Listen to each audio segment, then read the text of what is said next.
Assalamualaikum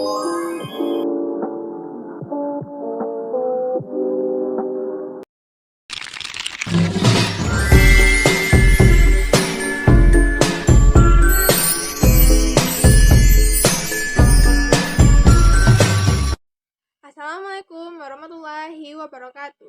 Perkenalkan, nama saya Aina dengan NIM 251186206165. Di sini saya akan menjelaskan materi belajar dan pembelajaran, yaitu ada 3 hal yang perlu saya jelaskan. Yang pertama, pengertian dan ciri-ciri belajar dan pembelajaran. Belajar merupakan suatu proses yang sangat penting dalam kehidupan manusia.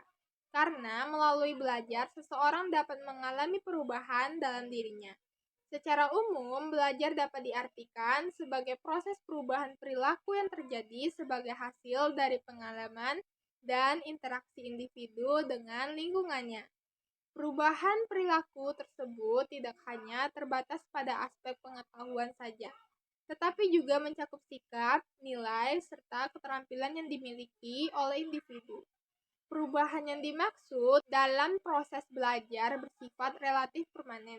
Artinya, tidak terjadi secara sementara, melainkan menetap dalam diri seseorang dalam jangka waktu tertentu. Selain itu, dalam proses belajar juga terjadi aktivitas mental yang melibatkan kemampuan berpikir, memahami, mengingat, serta mengolah informasi yang diterima.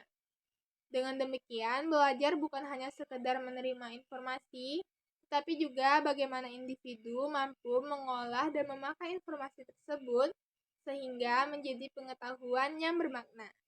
Sementara itu, pembelajaran merupakan suatu proses yang dirancang secara sadar dan terencana oleh pendidik untuk membantu peserta didik agar dapat melakukan proses belajar dengan baik. Pembelajaran melibatkan interaksi antara guru dengan siswa. Interaksi antara guru sebagai fasilitator, siswa sebagai subjek belajar, serta berbagai sumber belajar yang digunakan untuk mendukung tercapainya tujuan pembelajaran. Dalam pembelajaran, guru tidak hanya berperan sebagai penyampai materi, tapi juga sebagai pembimbing yang mengarahkan siswa agar mampu memahami materi secara optimal. Adapun ciri-ciri belajar dapat dilihat dari adanya perubahan perilaku pada individu. Perubahan tersebut terjadi sebagai hasil dari pengalaman, bersifat relatif permanen, serta melibatkan proses mental yang aktif. Sedangkan ciri-ciri pembelajaran ditandai dengan adanya tujuan yang jelas yang dicapai, proses yang dirancang secara sistematis, adanya interaksi antara guru dan siswa, serta penggunaan metode strategi dan media pembelajaran yang sesuai dengan untuk mendukung keberhasilan proses belajar. Yang kedua, tujuan dan prinsip belajar dan pembelajaran. Tujuan belajar pada dasarnya adalah untuk menghasilkan perubahan perilaku ke arah yang lebih baik dalam diri individu. Perubahan tersebut mencakup 3 aspek, yaitu aspek kognitif yang berkaitan dengan pengetahuan, aspek afektif yang berkaitan dengan sikap dan nilai, serta aspek psikomotor yang berkaitan dengan keterampilan. Ketiga itu adalah 3 aspek utama. Lalu, dengan tercapainya tujuan belajar, individu diharapkan mampu menerapkan pengetahuan dan keterampilan yang dimilikinya dalam kehidupan sehari-hari secara tepat.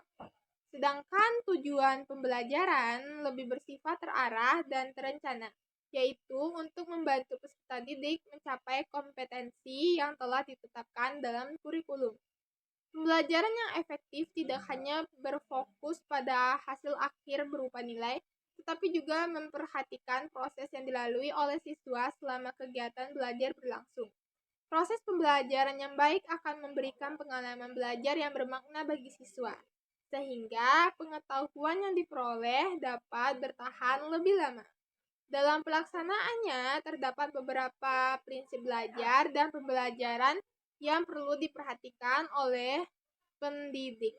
Pertama, pembelajaran harus berpusat pada siswa. Artinya, siswa menjadi subjek utama yang aktif dalam proses belajar. Guru berperan sebagai fasilitator, fasilitator yang membantu dan membimbing siswa.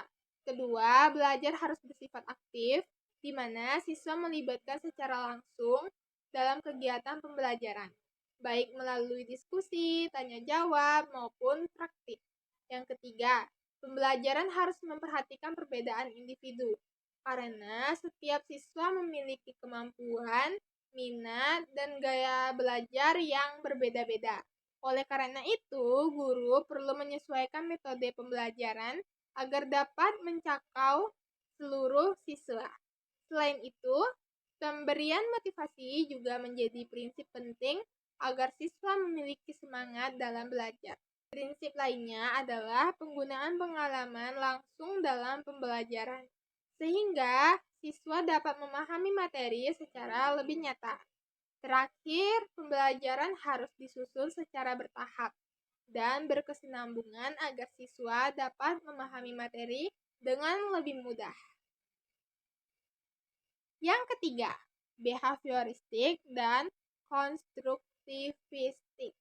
Teori behavioristik merupakan salah satu teori belajar yang menekankan bahwa belajar adalah perubahan perilaku yang dapat diamati sebagai hasil dari hubungan antara stimulus dan respon. Dalam pandangan ini, lingkungan memiliki peran yang penting dalam membentuk perilaku individu. Stimulus yang diberikan oleh lingkungan, termasuk guru, akan menghasilkan respon tertentu dari siswa. Apabila respon tersebut diperkuat melalui pemberian penguatan atau reinforcement, maka perilaku tersebut akan cenderung diulang. Dalam teori behavioristik, guru berperan sebagai pusat pembelajaran yang mengatur jalannya proses belajar. Siswa cenderung bersifat lebih pasif karena lebih banyak menerima informasi dari guru. Fokus utama dari teori ini adalah pada hasil belajar yang dapat diamati, seperti perubahan perilaku atau kemampuan siswa dalam menjawab soal. Perbedaan utama teori behavioristik dibandingkan dengan teori lainnya terletak pada penekanannya. Penekanannya terhadap hasil belajar, bukan pada proses berpikir atau yang terjadi dalam diri siswa. Yang implementasinya di kelas. Teori behavioristik dapat dilihat ketika guru memberikan latihan soal kepada siswa, kemudian memberikan penilaian, ujian, atau hadiah sebagai bentuk penguatan ketika siswa berhasil menjawab dengan benar. Sebaliknya, jika siswa melakukan kesalahan, guru memberikan koreksi agar siswa dapat memperbaiki jawabannya. Di sisi lain, teori konstruktivistik memiliki pandangan yang berbeda mengenai proses belajar.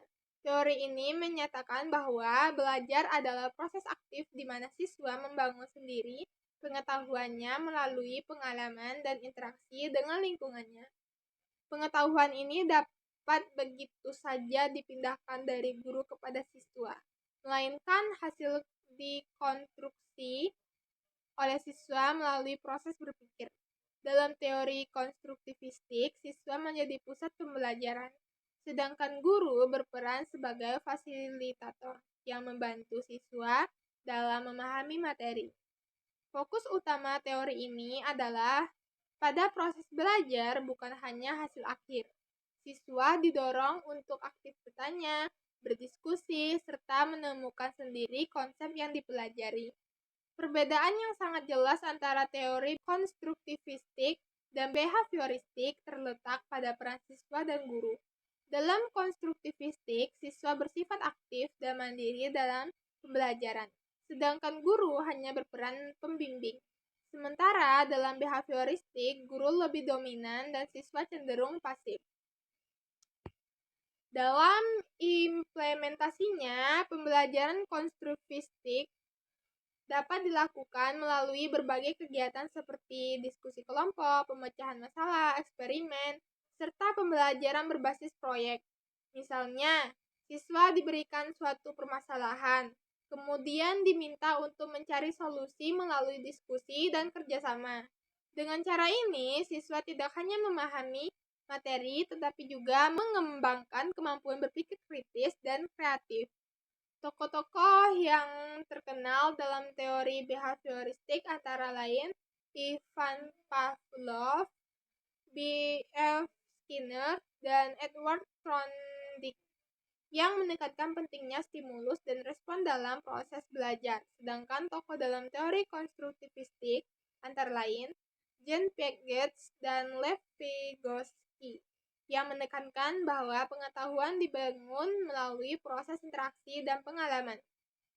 Baiklah, berdasarkan uraian yang telah saya sampaikan, dapat disimpulkan bahwa belajar dan pembelajaran merupakan dua konsep yang saling berkaitan dan tidak dapat dipisahkan. Belajar merupakan proses internal yang terjadi dalam diri individu, sedangkan pembelajaran adalah upaya yang dilakukan oleh guru untuk memfasilitasi proses tersebut. Selain itu, pemahaman terhadap berbagai teori belajar seperti behavioristik dan konstruktivistik sangat penting bagi pendidik agar dapat memilih pendekatan yang tepat sesuai dengan kebutuhan dan karakteristik siswa, sehingga tujuan pembelajaran dapat tercapai secara optimal. Sekian penjelasan dari saya tutup dengan wassalamualaikum warahmatullahi wabarakatuh.